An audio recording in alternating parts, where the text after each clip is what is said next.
L'intégrale 89-90 du Punisher. J'ai pas grand chose à en dire à part que c'était très très bien. On a des graphiques novels dedans. On a, hop, attendez, je remets. On a l'intrus, on a retour à Return to Big Nothing. Le tout entrecoupé d'épisodes du Punisher, entre autres les épisodes liés au crossover acte de vengeance contre le Docteur Doom.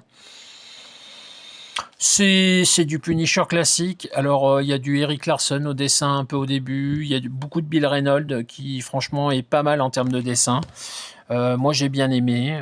Après, bon, c'est un style... voilà. Donc, voilà ce que ça donne, les premiers épisodes donc décidés par le Eric Larson de l'époque. Donc, c'était avant qu'il débarque sur... ouais, je vais essayer de me mettre comme il faut. Avant qu'il débarque sur Spider-Man, du coup, puisqu'il est sur Spider-Man au début des années 90. Là, voilà. Là, on est sur Bill Reynolds. C'est Return to Big Nothing, je crois. C'est le premier graphique. Voilà, c'est ça, Zéro Absolu en version française, qui est vraiment très bien dessiné, qui plonge un peu plus dans le passé au Vietnam du Punisher. Là, c'est l'intrus, toujours par Bill Reynolds.